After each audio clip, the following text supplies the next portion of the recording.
aku ya. Iya, baik. Iya, aku ya. Mimpi, Bu, mimpi. Oh ya. Hari ini masuk semua atau ada yang nggak masuk? Ada yang masuk.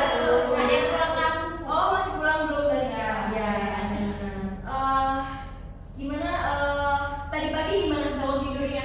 Segar atau Sakit badan tuh kayak luka. Oh ya, kamu masih sakit.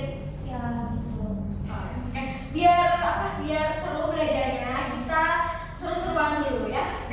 Kayak yang kemarin kita biasanya ya. Kalau saya bilang hai, kalian bilang halo. Kalau saya bilang halo, kalian bilang hai. Oke? 1, 2, 3, hai. Halo. Hai. Oke. Tahu nggak? Kan udah terpampang nih kayak di PowerPoint-nya. Hari ini kita akan belajar tentang mitosis. Nah, tapi sebenarnya teman-teman tuh udah pernah dengar istilah mitosis ini nggak sih? Sudah pernah. pernah. Oh ya, apa itu coba sebutin jelasnya soal Pembelajaran. Oke, kalau dalam contohnya nih, contoh yang realnya, teman-teman tahu nggak? Pembelahan akar bawang. Oh ya, pintar. Itu terjadi pada jaringan meristem, yaitu Ya. pada ujung akar dan ujung batang. Nah, terus selain contoh dari pemanjangan akar bawang tadi, juga bisa terjadi di sel-sel tubuh atau sel somatis ya. Contohnya kayak misalkan kalian kena luka bakar nih. Kena luka bakar itu kan nanti kan akan terbakar. Habis itu kan pasti akan timbul kulit baru kan. Nah, itu namanya regenerasi sel. Nah, kenapa bisa sel itu beregenerasi? Karena sel itu melakukan yang namanya mitosis. Untuk kita belajar lebih lanjut apa itu mitosis, mari kita simak PowerPoint hari ini. Nah, sebenarnya dalam pembelajaran hari ini nanti Ibu akan ngasih kalian games. Jadi disimak ya baik-baik PowerPoint-nya. Oke? Yang pertama, mitosis yaitu peristiwa pembelahan sel yang menghasilkan dua sel anak dengan jumlah kromosom yang sama seperti sel induknya. Sel induk membawa dua set kromosom yang disebut 2N atau diploid dan menurunkan juga masing-masing dua set kepada dua sel anaknya. Jadi mitosis ini menghasilkan dua sel anak dengan jumlah kromosom yang sama seperti sel induknya. Nah, kemudian mitosis terjadi di semua sel-sel tubuh atau somatis. Misalnya sel kulit, sel otot, dan sel saraf. Berfungsi untuk pertumbuhan sel tubuh, mengganti sel-sel tubuh yang rusak atau regenerasi sel, dan mempertahankan jumlah kromosom. Nah, ini adalah tahapan mitosis. Yang pertama yaitu interfase. Interfase ini terjadi proses persiapan dan penimbunan energi sel untuk melakukan pembelahan. Dalam interfase ini memerlukan waktu yang sangat lama dibanding dengan fase yang lain. Nukleus terlihat jelas namun kromosom tidak terlihat karena masih berbentuk benang kromatin yang tidak padat. Nah, ini kalian kan lihat kan biru-biru ini. Ini tuh benang-benang kromatin.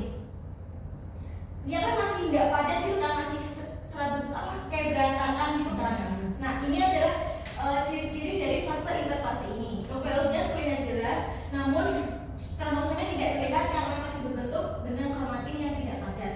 Nah, dalam tahapan interfase ini terdapat 3 fase, yaitu fase G1, S, dan fase G2. Fase G1 ini fase pertumbuhan dan perkembangan sel, ditandai dengan berkembangnya sitoplasma, organel sel, serta sintesis bahan-bahan yang akan digunakan pada fase S. Kemudian pada fase S terjadi replikasi atau duplikasi DNA. Kemudian fase G2 terjadi peningkatan sintesis protein sebagai tahap akhir persiapan sel untuk melakukan pembelahan. Yang kedua yaitu tahap profase. Nah, di tahap profase ini sentrosom mengalami replikasi dan bergerak ke kutub-kutub inti sel yang berlawanan. Terdapatnya benang-benang spindle. Nah, ini kan ada dua nih. Benang kromatin mulai menebal dan membentuk kromosom. Setiap kromosom terdiri dari 2 kromatin identik. Pada tahap akhir profase, nukleus dan membran inti sel mulai menghilang. Nah, ini yang namanya kromosom. Nah, yang ungu-ungu ini namanya kinetochore. Sedangkan kromosom ini mempunyai 2 kromatin yang identik, kan sama kan bentuknya. Nah, ini ciri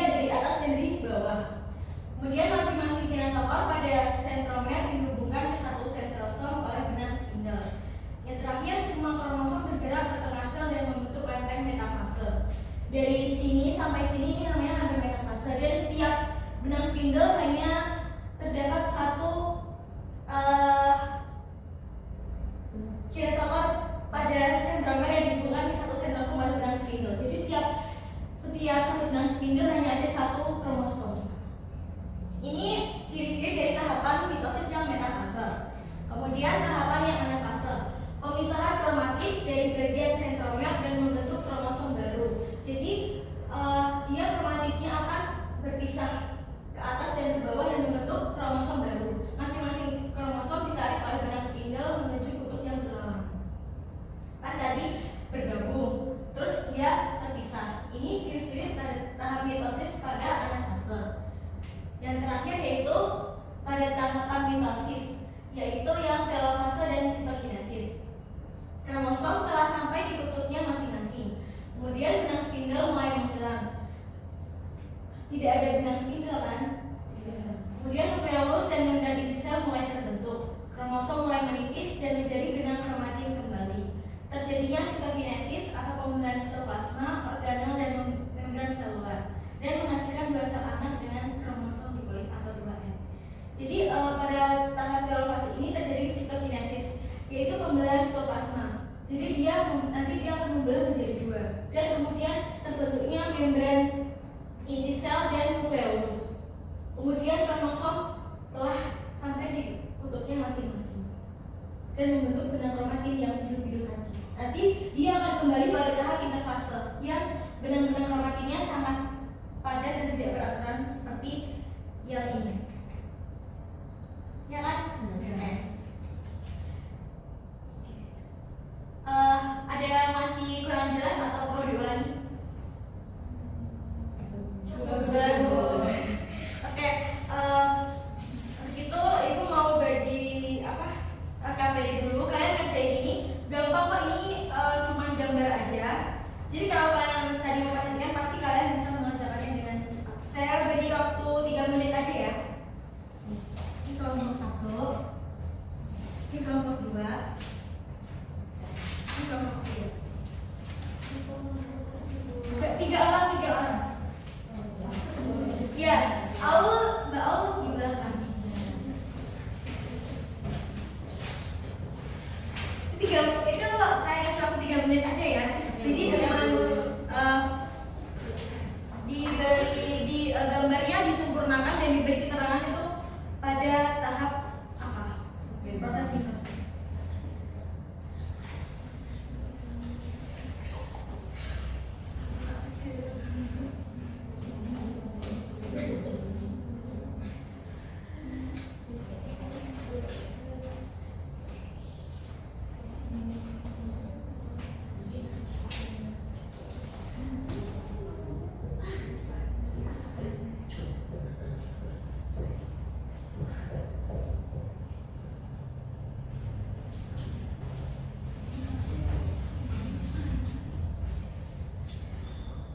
Waktunya cukup, silahkan dikumpulkan ya.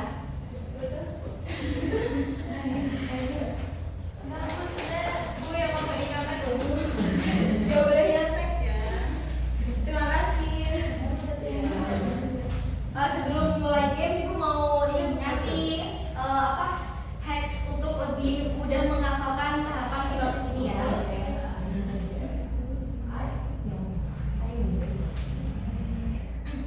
Jadi teman-teman boleh ini ya, boleh dilihat.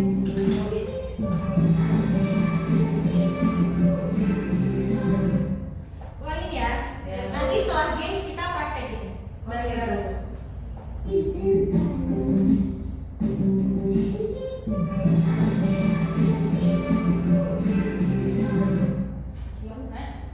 Halo lagi ya. Ini mau ini kecepatannya mau di slow motion sekali ya,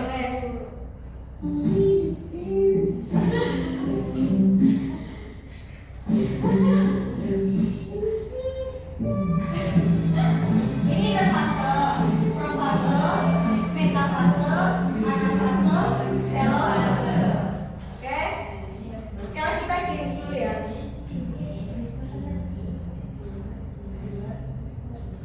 Jadi kelompok 1 dari Mbak Firda, Mbak Rita dan Bagus, kelompok 2 Mbak Aul, Mbak Widi dan Mbak Syifa, kelompok 3 Mbak Fatin, Mbak Zara dan Mbak Lili.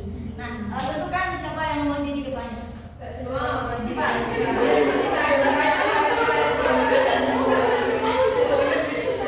Kelompok 1 Bagus, kelompok 2 Widi. Ya, kelompok 2 Mbak Widi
Ini yang kelima sama keenam, soal terakhir ini true or false ya. Yang kelima nih, benarkah pada tahap interfase memerlukan waktu yang lama dibandingkan dengan fase yang lain?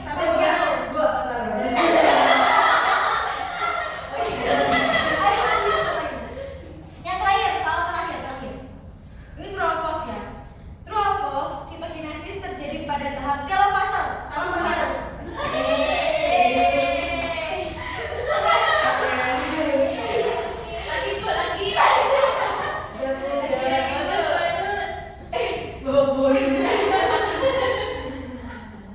Jadi pemenangnya adalah kelompok 1.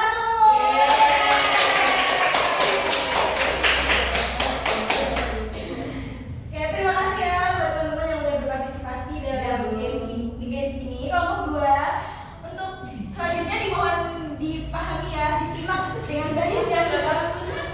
Oh, kurang cepat aja ya. Kalau gitu harus Belum sarapan. Oh, berharapan. Sesuai yang Ibu bilang tadi, setelah games kita akan kembali mempraktekkan yang hack tadi ya. Pertama gimana? Interfase, profase, metafase, anafase, telofase, bisa. Good job. Kita ulang lagi ya, tapi nggak usah di ini slow mo. Kita praktekinnya cepet-cepetan ya. Biasanya sama kayak videonya. Oke, 1, 2, 3.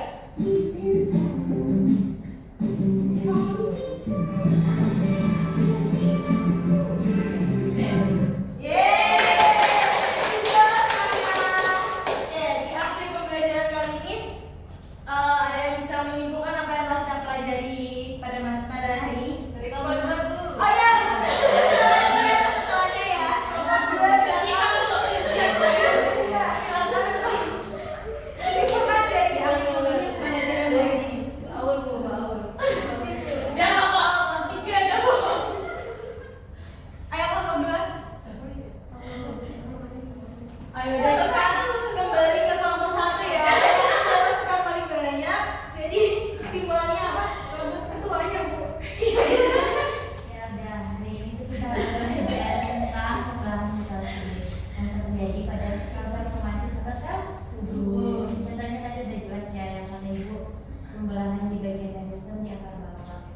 Nah, untuk tahapannya itu ada interfase, ada profase, ada anafase, metafase, ada anafase, sama ada telofase. Di telofase itu dia udah berubah menjadi 2 lagi.